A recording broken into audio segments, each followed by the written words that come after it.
I am the partner and head of portfolio at Startup Wisecase. It's a B2B accelerator and group of funds. We invest pre-seed mainly.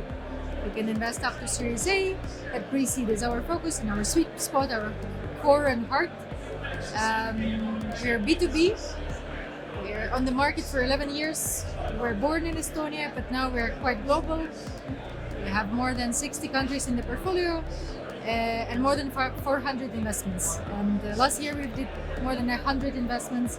Next year we're aiming to do 150. So hopefully we'll do that. So we're active and pre-seed stage.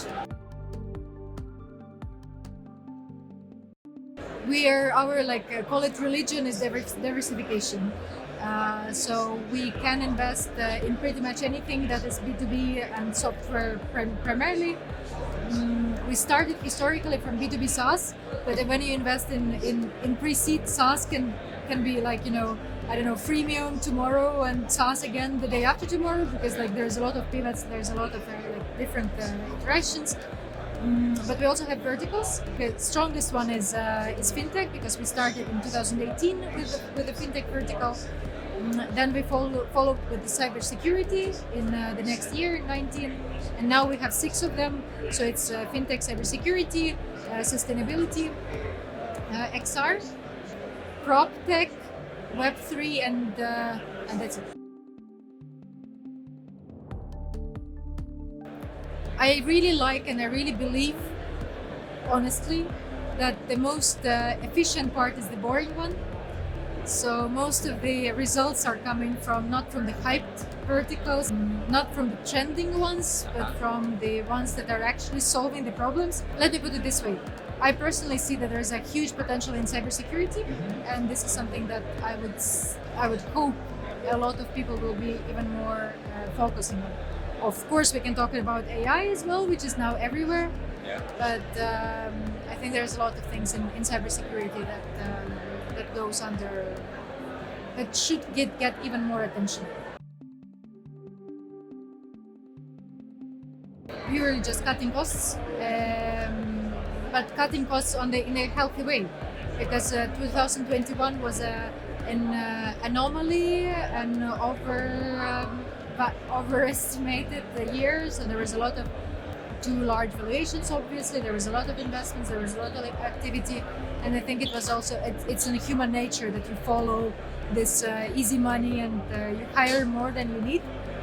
So a lot of startups are cutting costs, becoming more efficient, becoming more automated by processes, more efficient operationally.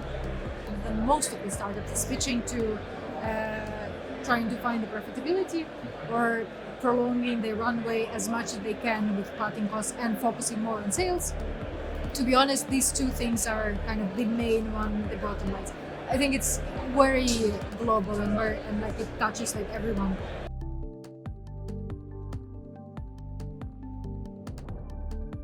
Well, I don't, but I probably don't that because we just invest a lot just by numbers.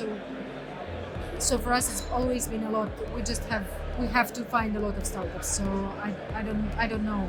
There is an assumption that with all the layoffs, there will be now is the golden period, the best period to invest, obviously, because if you invest today, with all the drops of the valuations, with all the limited amount of money, those startups that will be formed today and will start today will just grow.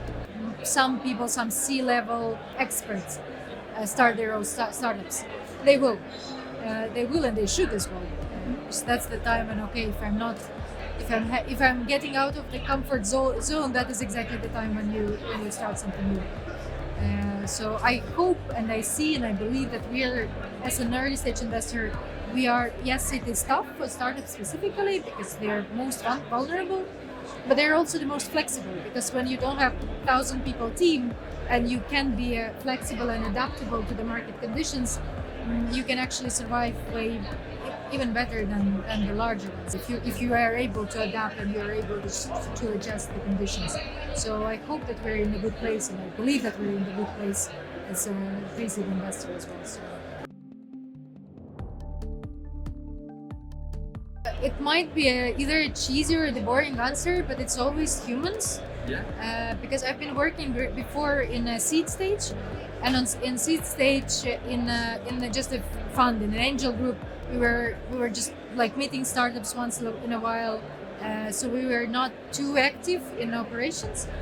But here you see this like the birth of something that you, and it's very touchable. It's very visible how the company develops and how the human develops, how the founder develops.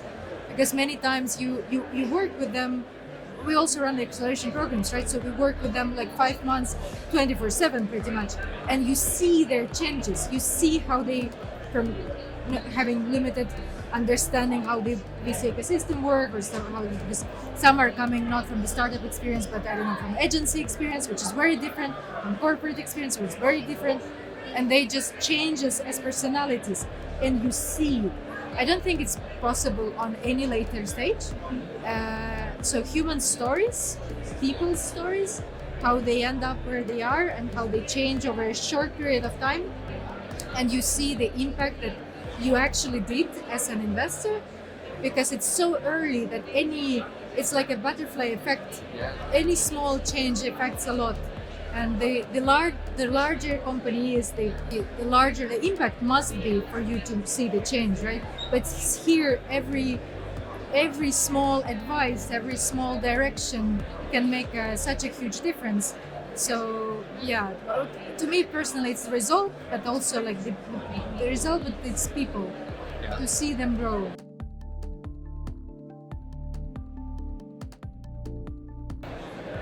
Mature, high potential, and overlooked. Alexandra, thank you so much for stopping by. Great. Thank you.